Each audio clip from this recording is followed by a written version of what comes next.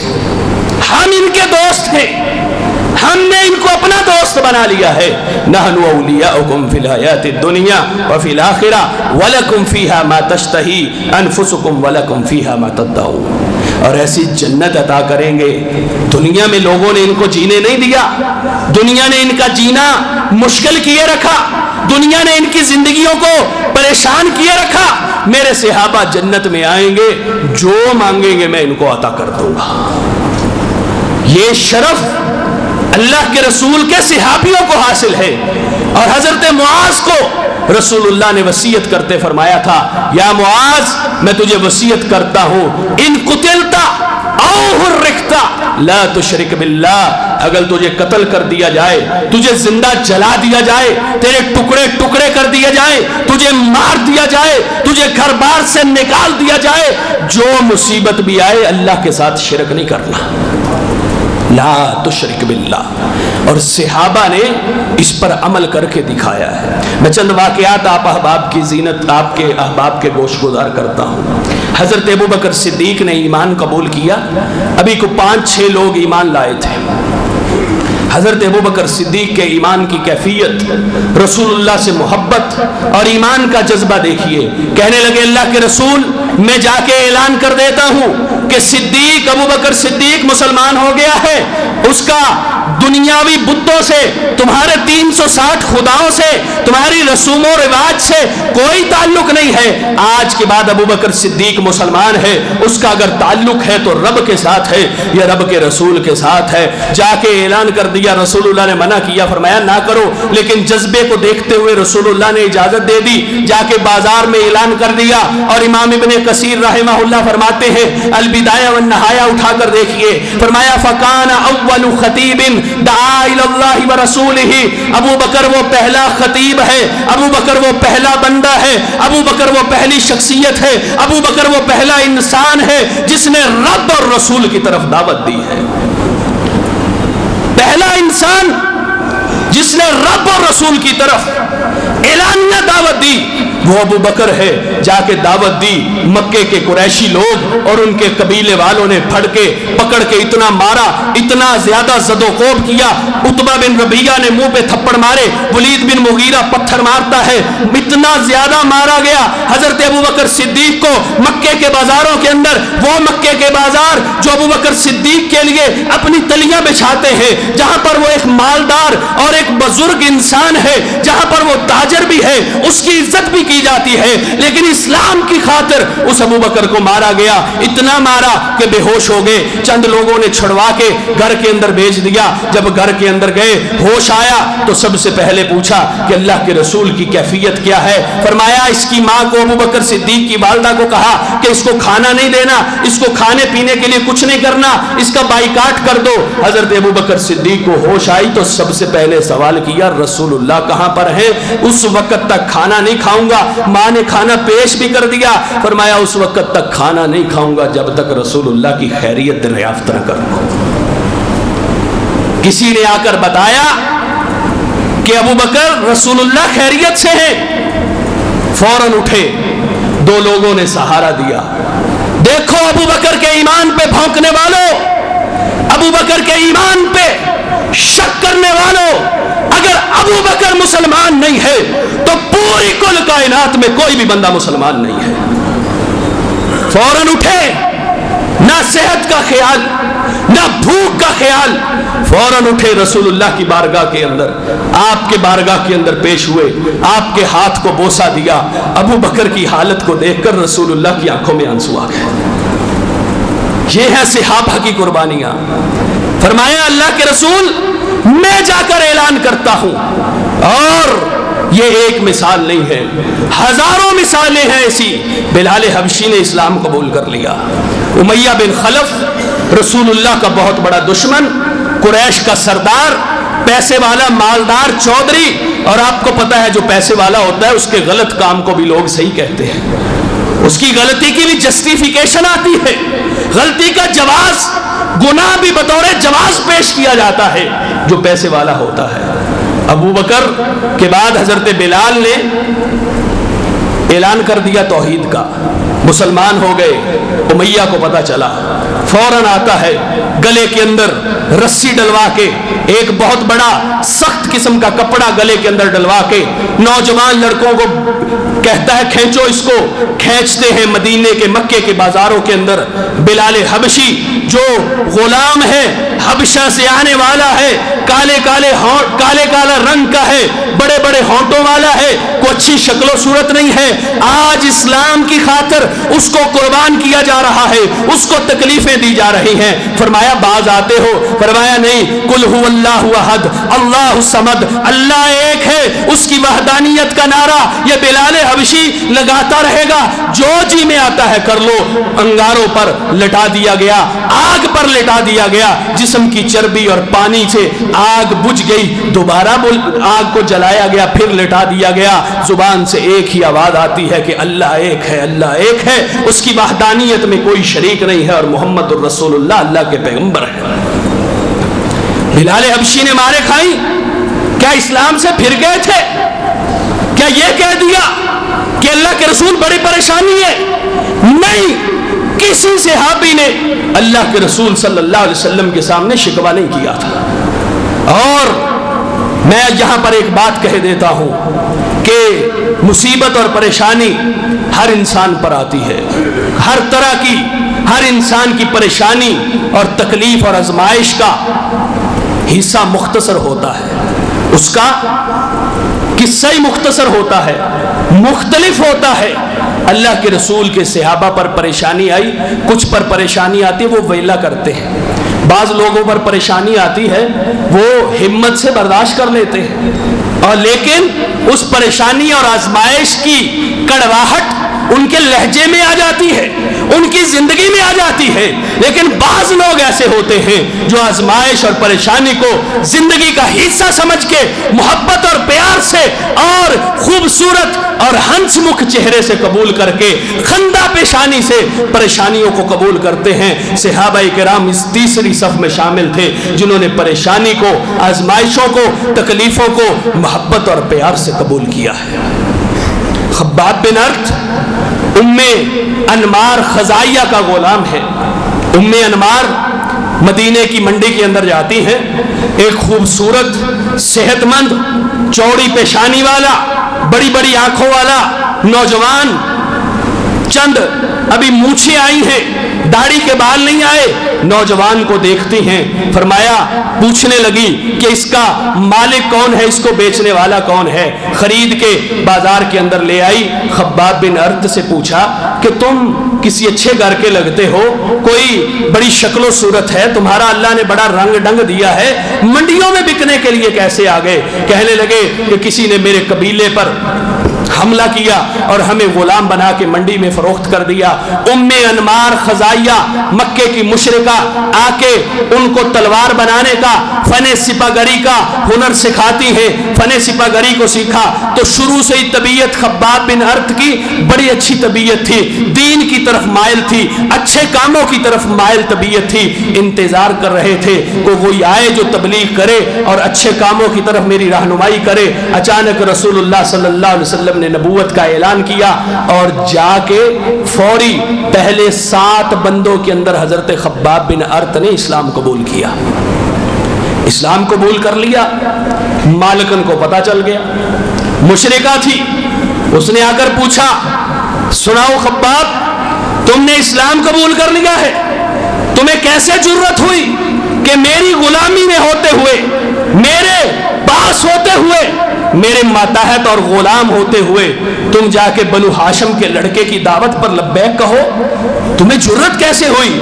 حضرت خباب بن ارت نے ڈنکے کی چوٹ پہ کہا کہ میں اسلام قبول کر چکا ہوں، میں نے رسول اللہ کی دعوت پر لبیک کہہ دیا ہے۔ فوراً اپنے بھائی کو بلاتی ہے اور وہ سلاخ جو حضرت خباب نے گرم کر کے لوہے کو گرم کر کے رکھی ہوئی تھی، تلوار بنانے والی تھی، ان کے سر کے اندر لگائی، ان کی کمر کے اندر لگاتی ہے۔ روز یہ شغل چلتا ہے، روز یہ تماشا چلتا ہے، لوگ خباب کی دکان کے باہر کھڑے ہو جاتے ہیں کہ آجو آج خباب کا تماشا دیکھتے ہیں۔ جب سر کے اوپر اور کمر کے اوپر تلوار لگتی ہے، گرم لوہا لگتا ہے، خباب بے ہوش ہو جاتے ہیں، بے ہوش ہو کے زمین پہ گر جاتے ہیں۔ اس کے بعد گرم آگ کے اوپر لٹا دیا جاتا ہے، لوہے کے جو چمڑے کو، لوہے کی بڑی ساری چادر کو گرم کر کے اس کے اوپر خباب کو بند کر کے ہوا کے اندر دھونی دی جاتی ہے۔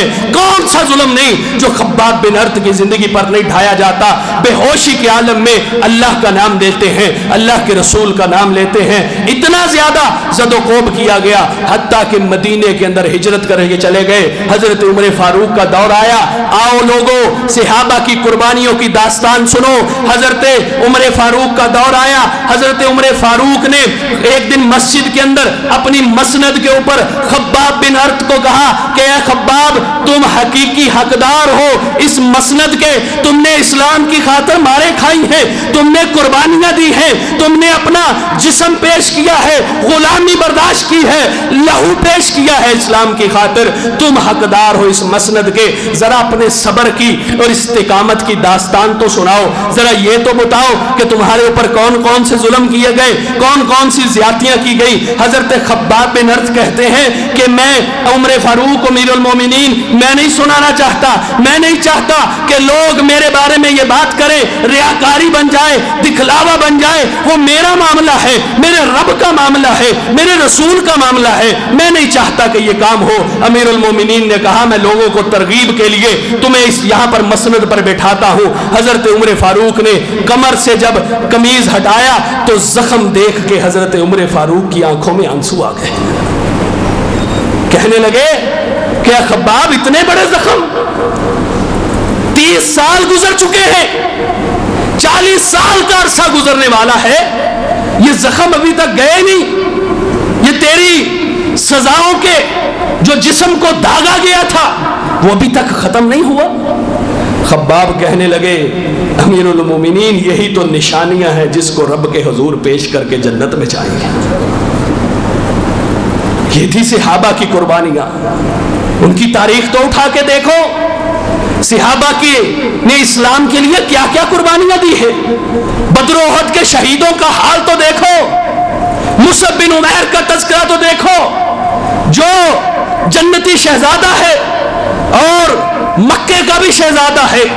ایک لباس مصعب بن عمیر ایک دفعہ استعمال کرتے ہیں، ایک خوشبو ایک دفعہ استعمال کرتے ہیں، ایک جوڑا ایک دفعہ استعمال ہوتا ہے، ایک جوتوں کا جوڑا ایک دفعہ استعمال کر کے اتنا امیر کبیر آدمی مصعب بن عمیر وہ کیا کرتا ہے، اسلام قبول کر لیتا ہے، ماں کپڑے چھین لیتی ہے، جوتے چھین لیتی ہے، اللہ کے رسول کے دربار میں 2 ٹاٹ کے ٹکڑوں کے اندر آتا ہے اور فرماتے ہیں اللہ کے رسول میں آپ پر ایمان لے آیا ہوں، گھر والوں نے یہ حال کر دیا ہے۔ اور یہی مصعب بن عمیر جب غزوہ احد کے اندر شہید ہوتے ہیں، اللہ کے رسول نے اپنی آنکھوں سے دیکھا کہ وہی مصعب بن عمیر جس کے کپڑے، جس کے تانے بانے، جس کا فیشن مکے کے اندر برانڈ بن چکا تھا، اس مصعب بن عمیر کو پورا کفن بھی نصیب نہیں ہے۔ سر ڈھانپتے ہیں تو پاؤں ننگے ہو جاتے ہیں، پاؤں ڈھانپتے ہیں تو سر ننگا ہو جاتا ہے۔ رسول اللہ نے آنکھوں میں آنسو آ گئے اور فرمایا اے میرے صحابہ اس جنتی شہزادے کا سر ڈھانپ دو اور اس کے قدموں پر گھاس رکھ کے دفن کر دو۔ یہ ہے صحابہ کی اسلام کے لیے قربانیاں۔ غزوہ بدر اور احد کے شہیدوں کا حال تو دیکھو، سید الشہداء حضرت حمزہ کا حال دیکھو، پورا جسم کٹوا لیا، جسم کا انگ انگ کٹوا لیا اور اللہ کے دربار میں جا کر پیش ہو گئے۔ رسول اللہ نے فرمایا کہ ہر شہید اسی حالت میں اٹھے گا جس حالت میں اس کو دفن کیا جائے گا۔ میرے چچا اور میرا رضائی بھائی جسم کے ٹکڑے ٹکڑے اللہ کے دربار میں پیش کرے گا۔ کتنے صحابہ ہیں جنہوں نے شروع سے لے کر آخر تک قربانیاں دی، رسول اللہ کی زندگی میں شہید ہوتے رہے۔ انہوں نے کوئی خوشحالی کا دور نہیں دیکھا۔ یہی در حقیقت معاشرے کے عظیم افراد ہوتے ہیں جنہوں نے جو معاشرے کی بنیاد میں کام کرتے ہیں، معاشرے کی بنیاد اور اساس ہوا کرتے ہیں، یہی در حقیقت لوگ ہوا کرتے ہیں۔ اللہ کے رسول صلی اللہ علیہ وسلم کے کس کس صحابی کا تذکرہ کیا جائے؟ انس رضی اللہ تعالیٰ عنہ بیان کرتے ہیں، میرے چچا انس بن نضر غزوہ بدر میں شریک نہ ہو سکے۔ غزوہ احد کے اندر سعد بن معاذ کو کہنے لگے کہ آج دیکھ مجھے جنت کی خوشبو آ رہی ہے، اور آج انس بن نضر ایسی لڑائی لڑے گا، ایسی جنگ لڑے گا کہ لوگ بھی دیکھیں گے کہ کیسی جنگ لڑی ہے۔ اور وہی ہوا، غزوہ احد کے اندر جا کے انس بن نضر کی میت کو دیکھا گیا تو جسم کے اوپر 80 سے زیادہ زخموں کے نشانات تھے، اور انس بن نضر جنت کا راہی بن چکا تھا۔ عمار بن زیاد جان کنی کی کیفیت ہے، جان نکل رہی ہے، رسول اللہ آگے اپنے جسم کو گھسیٹ کے رسول کے پاؤں میں کر دیا اور اپنی آنکھیں رسول کے چہرے پر لگا لی۔ فرمایا اللہ کے رسول، اس سے بڑی تو خواہش کوئی نہیں ہے کہ مر رہا ہوں، رب کے راہ میں قربانی دے رہا ہوں، آپ کے پاؤں ہیں اور آنکھیں آپ کے چہرے پر ہیں، اس سے بڑی تو خواہش کوئی نہیں ہے۔ صحابہ کے کس کس داستان کو چھیڑو گے؟ ہر داستان میں عرض کرتا ہوں، میری تاریخ کے اندر اتنے شہید ہیں، اتنے لوگوں نے شہادت پائی ہے، اگر میں ماتم کرنے لگوں تو میں تو ہر روز ماتم ہی کرتا رہوں گا۔ اگر ماتم جائز ہوتا، نوحہ اور پیٹنا جائز ہوتا، تو میری تو تاریخ ہی شہیدوں کی تاریخ ہے، میری تو تاریخ قربانیوں کی تاریخ ہے، میں تو پھر ہر روز ماتم اور روحہ ہی کرتا رہوں گا۔ نہیں، بلکہ اللہ نے مجھے کہا ہے کہ شہید زندہ ہے، میں نے ان کو زندگی عطا کی ہے، یہ شہداء کو زندگی اللہ رب العزت نے عطا کی ہے، ہم شہادت پر فخر کرتے ہیں۔ حضرت خنسا رضی اللہ تعالی عنہ بہت بڑی شاعرہ ہے۔ اسلام لانے سے پہلے بھائی فوت ہو گیا، سخر، بھائی کا نام ہے سخر۔ بھائی بہنوں کو بڑے پیارے ہوتے ہیں۔ حضرت خنسا نے شاعرہ تھیں، بھائی کا مرثیہ لکھا۔ تاریخ شاہد ہے، جن لوگوں کی شاعری کو عرب کے اندر اور آج بھی پوری دنیا کے اندر کسی شاعر نے کسی کی تعریف کی اور اتنی اچھی تعریف کی کہ اس کو بڑا مقام و مرتبہ مل گیا، اس کو عالی شان مقام اور انعام سے نوازا گیا۔ کسی شاعر نے کسی کی حجو کی اور اس کی حجو کو اتنا مقام و مرتبہ مل گیا کہ اس کو آج بھی یاد کیا جاتا ہے۔ کسی نے کسی کی تعریف کی، کسی نے کسی کا مرثیہ لکھا۔ حضرت خنسا نے اپنے بھائی کا مرثیہ لکھا، ان کی یاد میں شعر لکھے اور ان کی یاد کرتے کرتے صبح بھی روتی ہیں، شام بھی روتی ہے، اور اپنے شعر کے اندر کیا کہتی ہیں؟ اے اللہ کے رسول، میں دن کے وقت بھی اور رات کے وقت بھی یذکرنی طلوع الشمس صخرا، میں طلوع شمس کے وقت بھی جب سورج نکلتا ہے اپنے بھائی کو یاد کرتی ہیں۔ وَأُذَكِّرُهُ بِكُلِّ غُرُوبِ الشَّمْسِ، جب روز سورج غروب ہوتا ہے بھائی کی یاد آتی ہے، اس کے مرثیے کو، اس کے دکھ کو، اس کی تکلیف کو، بہن کی آہو بکا کو شاعری کے اندر لکھا، اور اس کو اتنا مقام اور مرتبہ ملا کہ دنیا اس کو یاد کرتی ہے۔ لیکن یہی خنسا مسلمان ہوتی ہے، جنگ یرموک کے اندر چاروں بیٹے ایک جنگ کے اندر قربان کر کے ایک شکوے کا لفظ بھی نہیں نکلتا، بلکہ کیا کہتی ہیں؟ الحمدللہ الذی اکرمنی بشہادتہم، آج اللہ نے مجھے یہ اعزاز دیا ہے کہ میں شہیدوں کی ماں کہلا سکتی۔ جس نے بھائی کی یاد میں شاعری لکھ ڈالی، آنسوؤں کے دریا بہا دیے، اسلام کی خاطر چار بیٹے ایک جنگ میں قربان کر کے کہتی الحمدللہ الذی اکرمنی بشہادتہم، اللہ نے مجھے ان کی شہادت کے ساتھ عزت سے نواز دیا ہے، آج کے بعد میں شہیدوں کی ماں بن گئی۔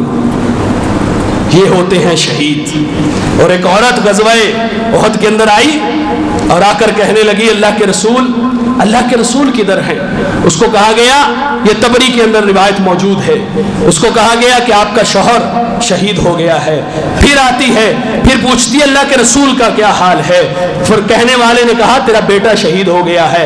کہنے لگی اللہ کے رسول کے بارے میں بتلاؤ۔ تیسری مرتبہ کہنے والے نے کہا کہ تیرا بھائی شہید ہو گیا ہے۔ پھر آتی ہے چوتھی دفعہ، کہنے والے نے کہا تیرا باپ شہید ہو گیا ہے، لیکن رسول اللہ کے چہرے کو چوتھی مرتبہ دیکھ لیتی ہے۔ فرمایا تیرے چہرے کو دیکھ کے کل مصیبت بعدک جلل، تیرے رخ انور پر نظر پڑتے ہی ساری مصیبتیں، سارے دکھ، ساری تکلیفیں، ساری پریشانیاں بھول گئی۔ یہ تھے صحابہ کی تاریخ، یہ ہے صحابہ کے اوصاف، یہ ہے صحابہ کی عظمت، وہ عظمت کے مینار ہیں۔ انہوں نے زندگی کے اندر، دنیا کے اندر دنیا کو ایسے ایسے سبق سکھائے ہیں، ایسا اثر چھوڑا ہے کہ آج تک رسول اللہ کا جہاں پر تذکرہ ہوتا ہے وہاں پر صحابہ کا بھی ہوتا ہے۔ جنگ موطا کے موقع پر رسول اللہ صلی اللہ علیہ وسلم نے 3 لوگوں کو سپہ سالار بنا کے بھیجا، حضرت زید بن حارثہ اور عبداللہ بن رواحہ اور تیسرے حضرت جعفر طیار، جعفر بن ابی طالب، رسول اللہ کے تایا زاد، حضرت علی المرتضیٰ کے بڑے بھائی۔ اور رسول اللہ نے وصیت کی کہ اگر ایک سپہ سالار شہید ہو جائے تو دوسرا شہید ہو جائے تو تیسرا۔ اسی طرح حضرت زید بن حارثہ لشکر کے امیر تھے، وہ شہید ہو گئے۔ عبداللہ بن رواحہ لشکر کے امیر بن گئے، وہ شہید ہو گئے۔ اس کے بعد حضرت جعفر طیار نے کمان سنبھال لی، دائیں ہاتھ کے اندر جھنڈا پکڑا ہوا ہے، کسی نے تلوار ماری، بازو کٹ گیا، اس ہاتھ کے اندر جھنڈا پکڑ لیا، اس پہ بھی تلوار ماری گئی، یہ بازو بھی، یہ بھی ہاتھ کٹ گیا، جھنڈے کو سینے کے ساتھ اس طرح بازوؤں کے ساتھ لگا لیا۔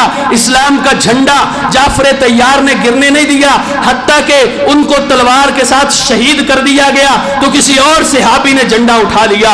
رسول اللہ صلی اللہ علیہ وسلم کو بذریعہ وحی اللہ نے اطلاع دی کہ آپ کے تینوں جانثار سپہ سالار شہید ہو چکے ہیں۔ رسول اللہ اپنے رشتہ دار، اپنے کزن، اپنے چچا زاد کے گھر میں آتے ہیں۔ اسما بنت امیس جو حضرت ابو بکر کی بعد میں بیوی بنی اور اس کے بعد حضرت ابو بکر کی وفات کے بعد علی المرتضیٰ کی بیوی بنی، یہ اسما بنت امیس حضرت جعفر طیار کی بیوی ہے۔ رسول اللہ گھر میں داخل ہوتے ہیں اور آواز لگاتے ہیں کہ جعفر طیار کے بیٹے اور بچے کدھر ہیں؟ ماں نے کیا دیکھا رسول اللہ نے کہ اس عورت نے گھر کو صاف کیا ہوا ہے، بچوں کو نہلایا ہوا ہے اور خود بھی صاف ستھری ہو کے کھانا پکا رہی ہے کہ میرا شوہر آنے والا ہے، میرا شوہر جنگ جیت کے آئے گا یا غازی بن کے آئے گا اور میں اپنے شوہر کا استقبال کروں گی۔ جب رسول اللہ کے چہرے کو دیکھا تو پریشان ہو گئی۔ آپ صلی اللہ علیہ وسلم نے اپنے بھتیجوں کو بلا کے گلے کے ساتھ لگایا، گود میں بٹھایا، بچے مسکرا رہے ہیں۔ ان کو کیا پتا کہ ان کا والد جنتوں کا راہی بن چکا ہے، ان کا باپ جنتوں کا حقدار بن چکا ہے، ان کا باپ جنتی پرندوں کے ساتھ جنت میں اڑتا پھر رہا ہے۔ ان کو کیا پتا تھا؟ بیٹے ہنستے مسکراتے رسول اللہ کی گود میں ہے، رسول اللہ کی آنکھوں میں آنسو آ جاتے ہیں۔ اسما بنت امیس کہتی ہے رسول اللہ کے رسول کیا مسئلہ ہے؟ فرمایا جعفر طیار کی شہادت ہو گئی ہے۔ اسما بنت امیس کے بھی آنسو آ جاتے ہیں، رسول اللہ کے آنسو بھی آ جاتے ہیں اور وہ بیٹوں کا بھی آنسو آ جاتے ہیں۔ کیا صحابہ نے کون کون سی قربانیاں نہیں دی؟ ایک ایک قربانی دی ہے۔ اور رسول اللہ نے فرمایا جعفر بن ابی طالب کے بازو کٹ گئے، اللہ نے جنت کے اندر جعفر طیار بنا کے 2 پر عطا کر دیے ہیں، جنتی پرندوں کے ساتھ جعفر طیار اڑتے پھر رہے ہیں۔ یہ بلند رتبہ ملا جسے مل گیا، ہر مدعی کے واسطے دار و رسن کہاں۔ یہ صحابہ ہیں جنہوں نے تاریخ کے دھارے کو، تاریخ کے باب کو موڑا ہوا ہے۔ اور آج ہمارے ہاں صحابہ پر تنقید کی جاتی ہے، ان کو تختہ مشق بنایا جاتا ہے۔ تاریخ اٹھا کر دیکھے، وہ کسی نے کہا تھا نا، ناقدو وقت کی رفتار کو بدلنے کے لیے میں نے مجبور زبانوں کو نوا بخشی ہے، ناقدو وقت کی رفتار کو بدلنے کے لیے میں نے مجبور زبانوں کو نوا بخشی ہے، کج کلاہوں کی رونت کا اڑایا ہے مذاق، میں نے تاریخ کے چہرے کو ضیاء بخشی ہے۔ اور تاریخ کے چہرے کو ضیاء بخشنے والے صحابہ کرام ہیں، اور رب نے ان کی رضا کے، ان کی جنت کے ٹکٹ جاری کر دیے ہیں۔ رب ان سے راضی ہے، وہ رب سے راضی ہے، اور اللہ نے فرمایا لَقَدْ تَابَ اللَّهُ عَلَى النَّبِيِّ وَالْمُهَاجِرِينَ وَالْأَنصَارِ، اللہ نے نبی کی توبہ کو بھی قبول کر لیا، مہاجروں کی توبہ کو بھی قبول کر لیا، انصار کی غلطیوں کو تاہیوں